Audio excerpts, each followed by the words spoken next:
Let's talk about getting info. Sometimes in Counter-Strike Global Offensive, you have to take calculated risks in order to get information for your team to see where the other team is positioned and what they are trying to do.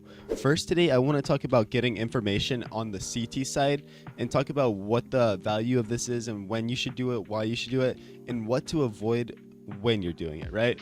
And then we'll switch over and talk about the T side and how you can get info on T side. But before we get into the video, guys, hit that subscribe button, like this video, leave a comment down below. It'll help me out so much as we post daily videos throughout 2023.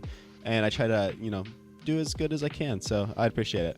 But yeah, let's talk about getting info on CT side first.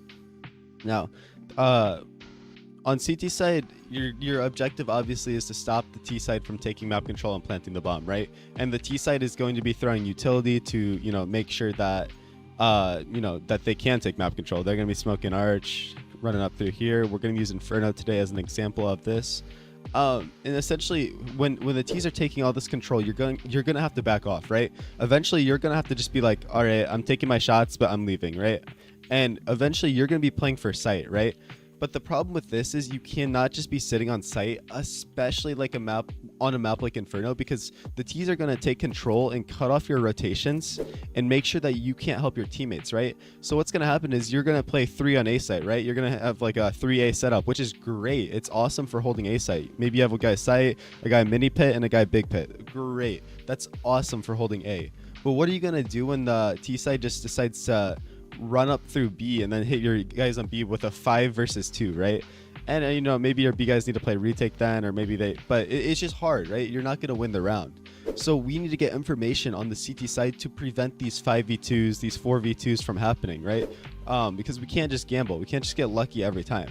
So what that can mean is, you can get information with a flash, but the most common way and the easiest way for you guys in matchmaking games and in pugs to get information is to simply just walk in, right? So you're not making sound and you're just taking this risk. There could be an opper holding you Arch, right? But you're just taking the risk, right?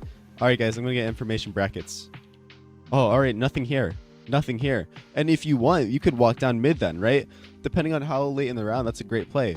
Or, they could look like, all right, guys, I'm going to get info in halls. Let's walk through halls. All right, nothing here, guys. Get ready for B because there's nothing here. And then your players can start to rotate off depending on what information you get. If you see nothing is there, they can rotate out and go stack B site, right? So now you're stacking the site that you assume that they're going to go to. And with low time, you could rotate in with utility and win the round. There's been so many times where my teammates get info. I have a molly still up, or I have a smoke up, and I throw it, and it wins the round because they have to run through it then, right? There's no time. So that's the easiest way to get information, and something you can do in pugs, right? Now the other way to get info is off of like flash plays and throwing utility, right? So a common one on B is to throw this flash where you get lined up on the coffin here, aim at the antenna, and throw a flash like that and have a teammate swing with it. So flash, swing, and then you're clearing out all of this, right? And then maybe you can sit here and keep this control. Now you have top car control, and it makes it so hard for them to exec here. You can also do that and have a flash come over the top of the roof too. So if one antenna flash and then one car flash, and boom. All right, guys, nothing B. I don't see anything B, right? I don't see anything down here. I don't think they're going to hit B. So let's stack A. So then the guy that flash can go run A while maybe you just sit here and jump spot, right? You just sit here and do your thing, or, you just post on an angle. So it's very effective, and you need information on CT side so that you know what site they are trying to hit. And when we're doing this, guys, I don't want you to do this when it's like 15 seconds in the round, right? 20 seconds. That's not the right time to do this. 15 seconds, 20 seconds in the round is when you should just be taking control. Like you should be taking banana, or you should be giving it up. You should be following your plan that you're trying to do. You shouldn't be trying to regress and do all these things necessarily that quick into the round. Now let's talk about some also other things you shouldn't be doing when getting information. When you have a huge man advantage situation like a 5v3 or something, I really would not get information, right? If you're in like a 5v3, I would just make sure that you're able to rotate to the other side. So have a guy like in Arch here or Speedway that can rotate instantly if they contact B or they spot B. But it's not worth it, right? It's not worth it to re-aggress and get information when you are in a man advantage situation. So say we're in a 5v3 and I randomly just want to get information. We already have the advantage. The round's already in our hands, and I decide I'm just going to make a walk play here. This calculated risk is stupid then, because guess what? If he's sitting here with an op, That's just a free kill. Boom, 5v4 now, or 4v3 now, my bad, 4v3, and now our man advantage situation is slipping away. Same thing within halls here, man. Say I want to get information in a 5v3, boom, yeah, I'm dead. This guy's just in here holding. So there's times when you have a man advantage situation that it is so dumb to go for information. It's not worth it, and you really shouldn't. And a lot of players struggle to understand that. Now, if you get information around the map, say it's a 5v3 and your teammates are like, guys, 2B. There's 2B throwing nades. Well, then I can take this because I know I'm just taking a 1v1. And even if this guy kills me, now my teammates have an idea of where everybody is on the map, and they can just strangle, like they can make sure it's so hard for the T's to do anything, right? So when you're in a man advantage situation, just, you know, cool down a bit, calm down. So yeah, let's talk about T side briefly now. Talk about how you should be getting info on T side.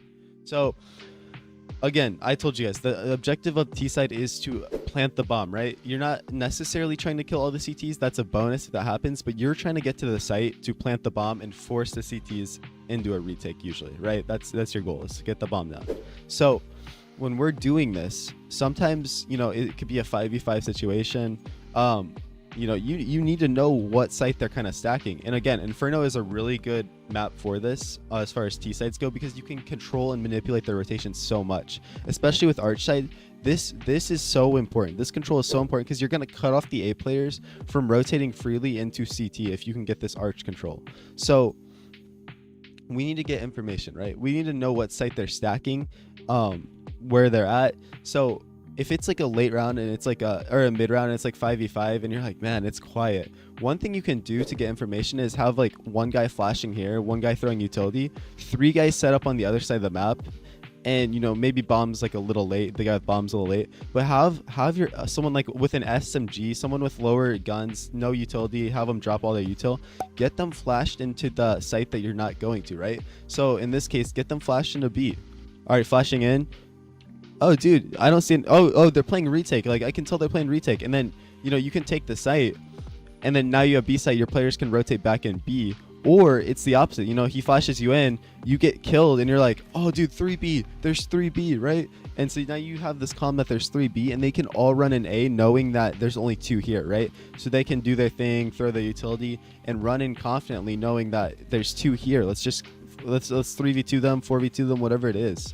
So getting information is going to help you on T side as well, because it's going to help your team understand where the stack is. It's going to help them understand where the rotations are, so that they can get that clear picture in their head that they're not just running into a stack. This is huge on eco rounds.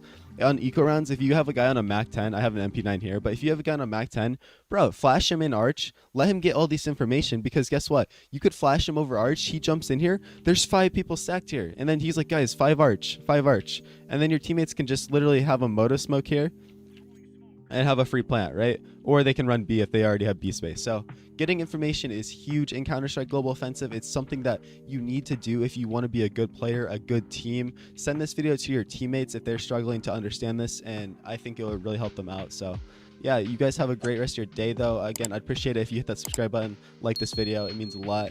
We're going to keep posting daily videos throughout all of 2023, and I'm happy to have you guys along with me for this journey. So yeah, let's keep grinding. Have a good day. Peace out.